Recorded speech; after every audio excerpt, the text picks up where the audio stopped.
What is good, guys? It's Rey-Jay back with another video, and this one I'm going to break down what's going on with SPY, Tesla, the QQQ, and the entire market. I'm going to break down many tickers out there and talk about why tomorrow is going to be a very big day as we have Jerome Powell speaking. I'm going to break down when he's going to be speaking, why he's going to be speaking, in front of who will he be speaking, how this may affect the market based off these current levels.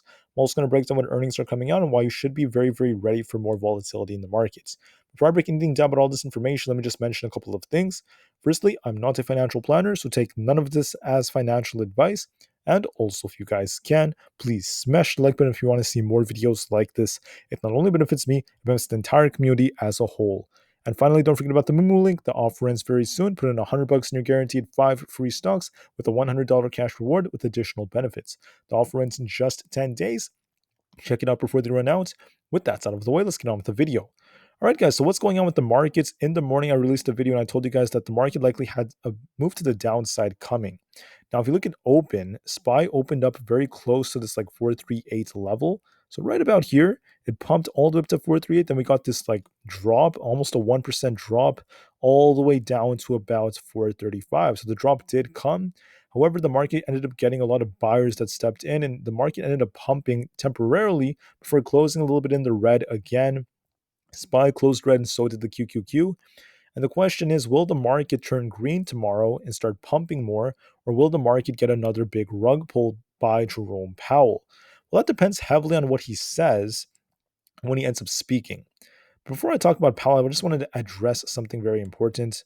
I realized that I can't really predict the market based off pre-market technicals anymore because, unfortunately, lots of big news could come during the market open, and the technicals are just not really working as well in the pre-market. It's not really accounting for big shifts that could end up happening. So for that reason, I'm going to during the pre-market, I'm going to just talk about what levels you should watch for, what is still possible based off the pre-market, but I'm not going to be as confident or fixated just on that because, like I said before, unexpected news could come out, and the pre-market just does not tell you everything. When the market opens, it's just not working as well, and just looking at technicals from that are just not as helpful as of right now. So for that reason, I'm going to go over both the resistance levels to look out for and the support levels during the pre-market videos. Talk about how you should look at it going into the day and what's very likely based off the news. I will give you guys intraday updates and break down the same thing, except I will talk about the trend and what's more likely. And then I'll also give you guys predictions based off the entire day during the post market. So I just want to apologize for the times I make mistakes. I am a human, I'm not perfect. And today, for instance, on Tesla, the pre-market was looking a little bit more bearish. Tesla was looking a lot weaker during the pre-market. The chart basically looked like this. If you look at it, it didn't even get much of a pump. It just continued to trade sideways. And we were getting signals suggesting that a downtrend was, or at least Tesla would get a pump near open and start downtrending a bit with the market based off SPY and the QQQ. But then when you look at the charts, it started pumping a little bit. We actually, for the first hour, we pumped and came right back down. But then during this time, as the market was like near open, a lot of bullish news came out for Tesla involving Elon Musk meeting the Prime Minister of India and Rivian. Rivian was going to be accepting Tesla's superchargers, their connectors, and that's once again a very, very good news for Tesla. So as a result of that, Tesla started pumping very hard, started going and going and going. And like I said before, the pre-market technicals just did not show this. And that's the reason why, for now on, I'm just going to go over both support and resistance levels during the pre-market. And I just don't consider the pre-market very accurate, at least as of right now. It's not always that accurate. And we just have to be open-minded nonetheless.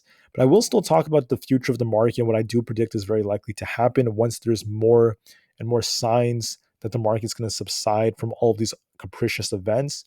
And what I mean by that is the reason why I haven't been as fixated on predictions for the past week is because we had so much crazy data coming out, right? We had CPI coming out. I couldn't really predict that. FOMC came out. We had all this jobs data that came out, and then all of a sudden we had OPEX. So much stuff was happening that was unpredictable last week. And then for this week, once again, we could look at the trend to give us a good idea of what's likely to happen, but we have Jerome Powell now speaking in the morning tomorrow. So when is this guy going to be speaking now? He's going to be speaking tomorrow at 10 o'clock a.m. Eastern Time, 30 minutes after the market opens. when Powell starts speaking, the market's going to move very hard. And I'm not 100% sure what he's going to say. I'm just not a fortune teller. I don't know what he's going to say. So we have to be ready for how the market may move as a result of what he says. And based off the current trend today, I could tell you some information about how this could play out. Now, the thing about Powell is he's going to be speaking tomorrow in front of the House Financial Services Committee. They're going to be asking him a lot of questions about the current interest rates and what the Fed is going to do. This data is going to give us more information about the monetary policy of the Fed. And that in turn is going to affect the markets. The market's going to price in a bunch of different things, have these big reactions. If Powell comes out and he turns very hawkish and says, inflation's too hot, there are going to be more rate hikes coming and this and that, the market could see some downside, right? But the thing about the market is, as the downside has been coming, we're still seeing a lot of buyers stepping in to try to pump it. So I would presume that's going to likely happen tomorrow. If we get like some kind of like rug pull, if Powell ends up pumping the markets and he ends up just saying very, very positive things such as like disinflation is there, there's so much progress being made, things are going to be okay, the market could still pump thanks to Powell. It still is very possible. Now, the thing about Powell that you have to remember is he tends to say more details on the Wednesdays than on Thursdays. And we tend to see the House ask more stringent, more important questions than the Senate. At least historically, that's what tends to happen from that committee. So we will see what happens going forward. But just know 30 minutes after the market opens, Powell is going to be speaking. This is going to cause a big move. Now, for earnings, we have FedEx coming out. We have Lazy Boy. We also have, let's see, CarMax and a couple of others out there. Make sure you're ready for all of this. It's going to be very important. Anyways, let's talk about the technicals. Let's talk about the charts. So SPY is holding up quite nicely right now, right? There's both a bull and bear case. I mean, the bears could just say that, oh, the market's making lower highs. But the bulls could say there's a possible inverse head and shoulders forming. There's both a bull and bear case right now. And if you want to turn bullish, you're going to be watching this range right here. The range is between 436 and 438. If you are bullish, you want to see this thing break above the 50 EMA into the 438. If it breaks it, there's this pre-market gap up to 439.5, potentially 440. There's going to be some heavy resistance between 439.5 and 440. If we break 440, then we're likely going to see this thing fly up to 442 and potentially test the high in the 443.89 area. If it breaks this high, so if SPY, let me just show you guys this. On the bigger trend, if we break this high, 443.89, okay, if that breaks and we manage to hold above that, there's a high probability this thing is going to get closer to 450. That's what I'm going to be looking at because the bigger trend would not be confirming a big break to the downside. The trend would still look very bullish, and the bulls would still have the edge if that were to happen hypothetically. But anyways, that's like the bigger trend. Just watch these resistance levels very carefully tomorrow. Powell could still pump the markets. If it doesn't happen, if Powell comes out and he ends up causing a rug pull, he rug pulls the market, says hawkish things. Watch this 436 trick zone, which is between 436.25 to 436.64. There's lots of tricky price action around here. If it breaks below 436, 435 is going to be important support. If that breaks, 433 is likely going to be tested next. 434, then potentially 433 after that. And if 433 breaks, we're likely going to get very close to 430. 430 has very strong support, so it's unlikely it's just going to like crash through that, and we could try to bounce off that. But please watch all of these levels carefully. Now, what is more likely based off the current trend? Will the market go up or down? I know it could go in either direction, but so far, there's a possible inverse head and shoulder structure that just needs some confirmation. There's a gap above right here. And notice how when the market drops, it just gets bought up. It drops, it gets bought up, it dropped. Is it about to get bought up again because of Powell? I don't know. I really don't know. But I think it's a little bit more likely that we might either see the market get bought up if it dips, or we might just see the market try to pump again. Based off this inverse head and shoulders, which could be a reversal structure, and based off this gap that's up here, it still is very possible. I also want to add that the market is very tricky right now. It's just like flipping directions pretty quickly. So please be ready for both possibilities. But I'm just telling you guys that it's a little bit more likely that this thing might try to turn a little bullish now. It's a little bit more likely. But we'll have to wait and see. Depends on what Powell says. My opinion could change depending on what he says. For Tesla, this thing just exploded. It just kept on going and going and going. But the question is, will Powell cause there to be a rug pull? If there's a rug pull, watch support at 275. I mean, actually, we have support at 277.75 since we are technically above that in the after hours. Then we have 275, 272, 270, and then 268, followed by 266 to 265. So lots of support for Tesla. If we're bullish on Tesla, we're going to be watching this thing. First, it has to hold above 277.75. If it breaks that, watch 280, 282, 285 to 286, then 288.5. So watch all of those as resistance zones. In my opinion, looking at Tesla, it just looks very bullish. There's nothing bearish about this chart in essence, and we don't have enough information just yet. But what I'm thinking is if Powell causes a rug pull on Tesla, and Tesla does come down just a little bit because of the market, it's very likely the buyers will step in and try to pump this thing up again. If Powell pumps the markets hard, Tesla may be well on its way to hit the 280s pretty quickly. It all depends on Powell. I don't know what he's going to say, but please be ready for both possibilities. Just note that Tesla still looks very strong. There's no sign of major weakness just yet. For AMD, this thing is trying to like curl right here. We also have this imbalance like right here and also like around there. We might see AMD try to curl, but it needs to hold confirmation and it needs to hold above 120 to turn a little bit more bullish. That's potential bullish divergence developing, and it's trying to hold above 118. It's stuck between 118 to 120, so we'll see which direction it breaks in. But for now, it's trying to hold up. Powell is likely going to dictate which way it goes. For NEO, it's the same thing. If it wants to turn bullish, watch it break above 9.5. If we're bearish, it has to hold below 9. This will depend on the news and Powell, but we do have some bullish news that came out involving the longer term, and that's because of the fact that we saw major investors buying a large stake into NEO. For the QQQ, if this thing is bullish, we're going to be watching this thing test 368, then 370. If it holds that, could retest the high it made all the way up here if it holds above 370. If it breaks to the downside, watch support at 366, 365, and potentially 363.89.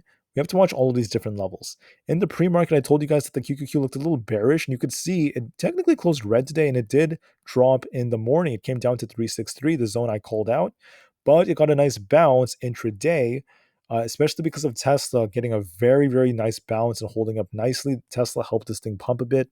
And in my opinion, could you argue there's like an inverse head and shoulder structure? That's a possibility. There's also this like gap up here. I mean, we have a wick that's very close to it, but you could argue there's a reversal pattern potentially developing, but there's no confirmation just yet. So we have to see if it could break above 368. So here's what I'm seeing for the QQQ. I'm in the middle with this, but I think it's a little bit more likely looking at how strong Tesla is that this thing tries to push up because of Powell. But I don't know for sure. It really depends on what Powell says. That's really all I could say, guys. I wish I could tell you everything in the future. It's just that I don't know what Powell's going to say. So it is what it is. For the NASDAQ, this thing cooled off just a little bit, got a nice bounce, very close to where our 50 was. I think either on the 30-minute or the 1 hour time frame was like very close. And it's still, on a nice uptrend. There's no true confirmation of this trend breaking just yet. Could this thing be developing like a head and shoulders like structure? It's a possibility, but it's not a guarantee. So we have to be open minded. To turn bearish, it needs to break up below the 50 EMA. If it breaks that, then that could change the trend. But for now, there just is not confirmation. We should not just assume that this head and shoulders will develop and play out. It's a possibility, but it's not a guarantee. It all depends on the markets. So please be open minded. The dollar being up is playing a role in the market cooling off a bit. So please be very careful here. Coinbase looks bullish to me.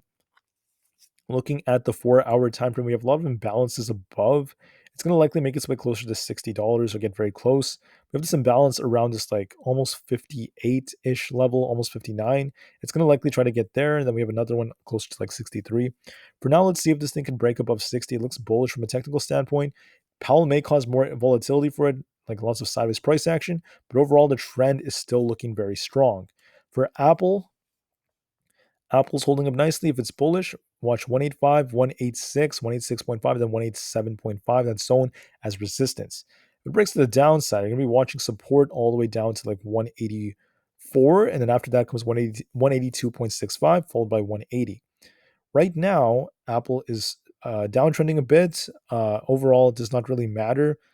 In my opinion, it's getting a little bit tight, but it's going to make a big move depending on what Powell does. For now, Aapl is in the middle. There's no true confirmation of either direction, so we just have to watch it carefully.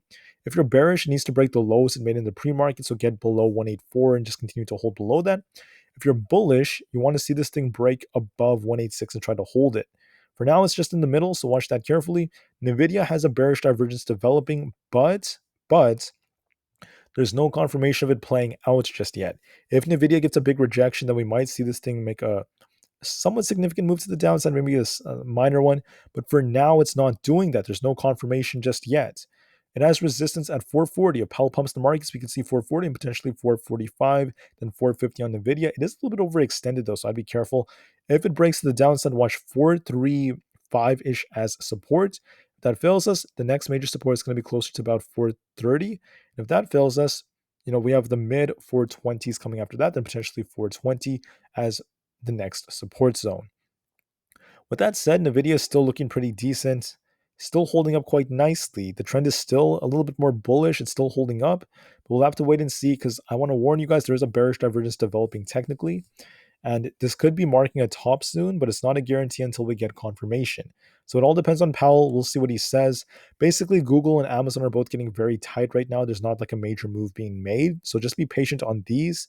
If they break to the upside, watch this thing hold above the 50 EMA on the 4-hour time frame. If it does so, it could push all the way up close to this like 126 to about 127 area.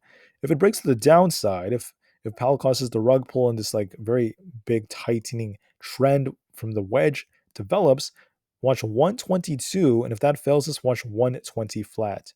All right, so those are the levels to watch for on Google. Amazon is almost the same. That's something very interesting. Amazon's very similar. Amazon, it broke below the bullish triangle, but it's not really doing too horribly.